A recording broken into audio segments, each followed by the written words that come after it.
which is my patient, right? She's a preschooler with quite severe cashew allergy.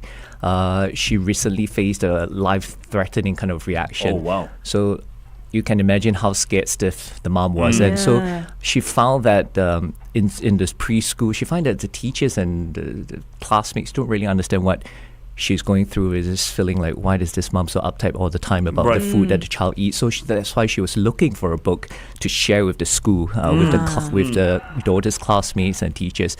That's one. And around the same time, one of my son's classmate just returned from a long period of absence from school, having survived cancer and fought cancer. So then my son was just telling me how some of the volunteers very kindly came to school with him and shared with the class what the classmate has gone through for the past 9 months, right?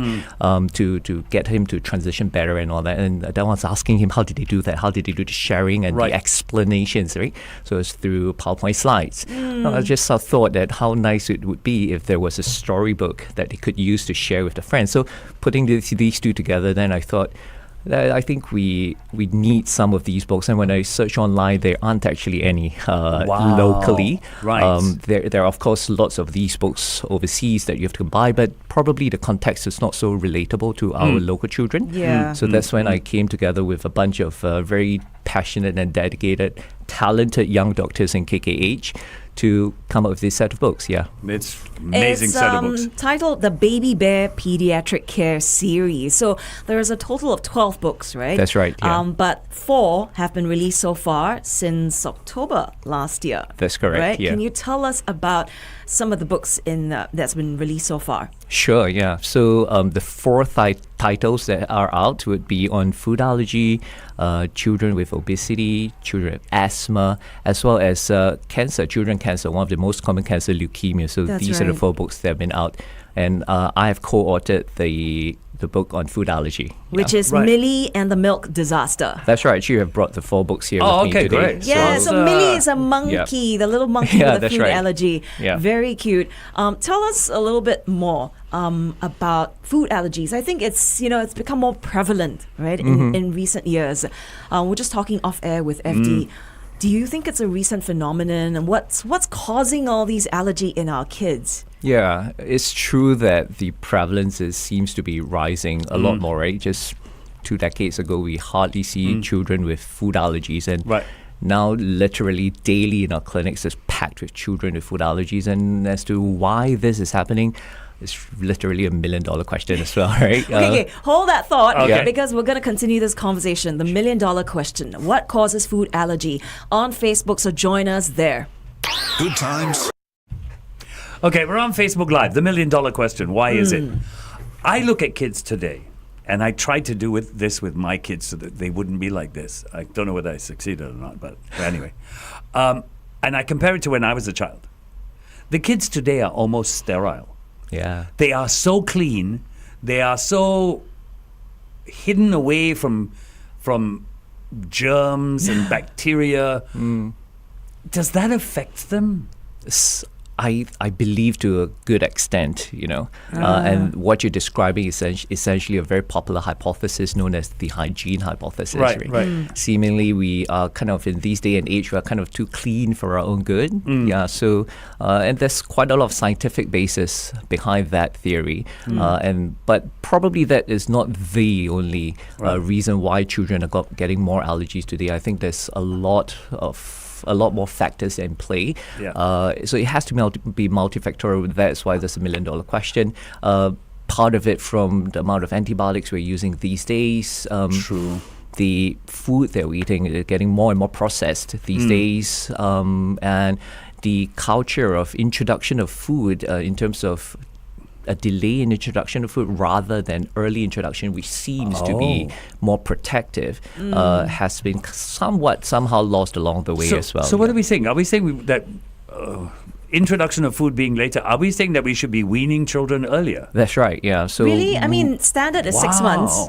5-6 months. Oh yeah, when I mean like earlier is before, so no delay of introduction of things like peanut and eggs beyond a year, for example, right? In the past, I think it's probably 20, 30 years ago where before we knew better, pediatricians were telling people, you shouldn't start eggs until you're 2 or peanuts until you're 3, for instance. But that's more than 30 years ago before we know better, And now there's lots of evidence to say that actually not delaying is protective, and in fact for those children at risk, meaning to say if they already have bad eczema to begin with or an egg allergy to begin with, early introduction of peanut is protective. Okay, there's one question I'm sure that's on the mind of all our listeners right now and our viewers. Have you seen a rise in allergies after the introduction of the mRNA injections for COVID? You had to ask that question. No, I mean, FD. there are parents out there that want to know. Okay. Is there any scientific basis to put the two together? Right. So I think there was this initial thought that it could be, right, when there's this new vaccine coming up and people are starting getting allergies. There was this initial association. But over time, now that we have gone through this for a while, numbers have shown itself that actually the rise, or rather the prevalence numbers, have been stable even before and after the vaccine. So really, no. The answer is we don't see a clear association between the mRNA vaccines and allergies. Okay. So there you go. You heard good. it from the horse's mouth. Dr. Chong says the vaccines don't affect your child. Okay. Too true. Do you think it's genetic? I just want to know. Like allergies. Yeah. Like a peanut allergy is very common and in children very young. So do you think they are born with it or no? So, I think there's a good part of it that is due to genetic predisposition. Okay. But it is, the way I explain to the parents is that because most of the parents ask the same thing, right? I never had a food allergy. My wife does not have one. Why does my child have it? So the answer is that, but you guys have other allergies, right? You have a bit of allergic rhinitis. You have a bit of eczema. You had childhood asthma. These kind of genetic makeup predisposes your child to an allergic disease. So it's not like a gene that's passed down, but a tendency rather. It's very interesting because one of my daughters has urticaria. Right? And she suffered from it for a while. And it's only after she got it that we discovered my wife had it. So my wife started showing symptoms after my daughter. Right. That's odd. Which because is really odd. It's not contagious. It is not. It's not. It's not. Urticaria is another disease or condition that we don't know a lot of, to be honest. The majority of them are what we call spontaneous. They are not even allergy related. Right. So they're spontaneous, and there seems to be quite a fair bit of again genetic tendencies that runs within the family. That can happen either in childhood, or in your wife's case, later in adulthood. Later in adulthood. Okay, let's get back to the books. Okay, yes, the please. Baby Bear Pediatric Care series, a series of 12 books that you and some doctors have come together to write for kids. Now, how do you hope these books will be used in schools, or how have they been used in different forums, different platforms, hospitals, homes, even schools? Right? You mentioned. Yeah. So first of all, not just doctors wrote this. We have a team of doctors, nurses as well in our team, and psychologists, child psychologists. So how do we hope this get used? I think in hospitals, the doctors, nurses, counselors, we can use them to, or in the therapists as well, use them to perhaps describe or explain a certain condition to a child. We hope that they can be used at home. So parents can use these books to read to children of affected siblings. Sometimes it's not easy, right? To explain why your little brother or why your oldest sister has this condition. So by using a book to read to them, hopefully the siblings of affected children can understand what their sibling is going through. And in schools, right, we hope teachers can use them to raise more awareness amongst the class students of classmates who are suffering from certain condition. The whole collection right now is 12 books. 4 have been released, 8 are yet to be released. How did you guys come up with the topic for each book? Yeah, so first of all, we chose topics or conditions that are a little bit more prevalent among children. So those that are a bit more common. Secondly, we wanted this set to be on chronic conditions. So you realize that these conditions are all conditions where children face on a more long-term basis. Not that acute illnesses are not important, but for another day. And thirdly, I think we chose conditions based on things that conditions that we feel that might be messages we want out there for the general public, perhaps to destigmatize the condition, debunk some myths, or just to raise awareness. Is 12 going to be the be all and end all? Or I hope not. Do you see it growing? I certainly hope so, because after this has been out there, I've been getting a lot of requests from other colleagues, right? On can we do this other topic? Can we do that other topic? I said, our hands are quite full now. But other conditions that are covered, like obesity, asthma, and leukemia, right, which is a very common childhood cancer. That's right. What has been the response from parents, teachers, since the books have been released? Very positive, I would say, so parents, teachers, I've been hearing from some inquiries from preschools, for example, on how to get hold of these books. And from medical colleagues around the world, around the hospital as well, asking, how do you get hold of this book? So I would say very positive, which is what we were happy about, I think it's absolutely brilliant. We're going to go back onto the radio, and there are a couple of other questions, and I also want to let everybody know how they can get hold of these books. Yeah. Sure. So keep it right here. We're going to go back on air, and we'll keep this discussion going.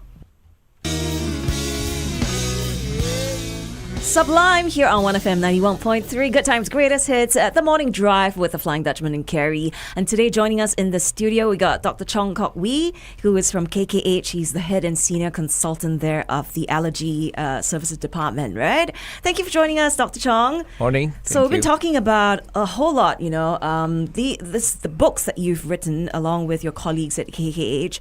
It's the Baby Bear Paediatric Care series. So 4 books already out, starting with Millie and the Milk Disaster. So various conditions that we touched on. There's asthma, there's obesity, and this one, Millie has a little allergic, milk allergy. Yeah.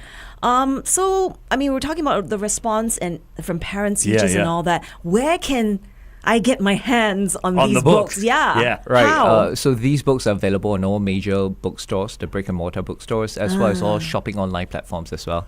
And the publisher's main website, Okay. And the publisher would be? World Scientific. World Scientific. That's right. Okay. Nice. They're also very colorfully illustrated. You worked with a local illustrator for that, right? Yeah, from the publisher actually. Okay. Nice. Right. Was it difficult putting these books together, considering you're targeting children?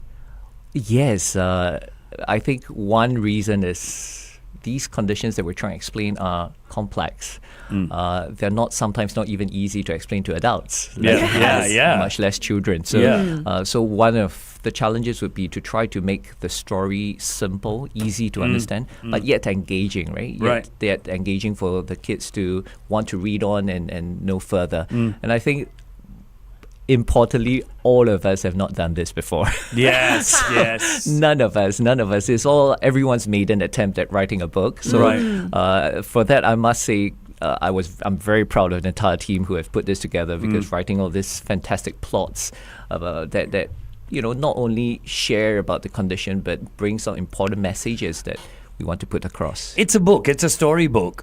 You can read the book to a kid. How else can we use this book?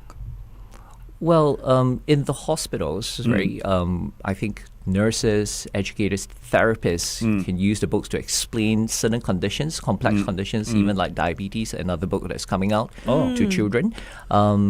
At home, I'm really hoping that parents can use these books to read to siblings of affected children, and for them to better understand and empathize what their siblings is going through. Yeah. And in school, hopefully teachers can be reading these books to the entire class, especially if one of the student has a particular condition, for example. I think it opens up doors, for a discussion with kids who may not understand otherwise. Right? With the illustration, then the storytelling, it will engage them. Yes. Yeah. Absolutely. Can we just talk about the 4 titles that's already been released? There's a Millie and the Milk Disaster. That's right. And then that's a milk allergy. And then Leroy with Ross leukemia. Again. Yep. Yes, the little lion with leukemia.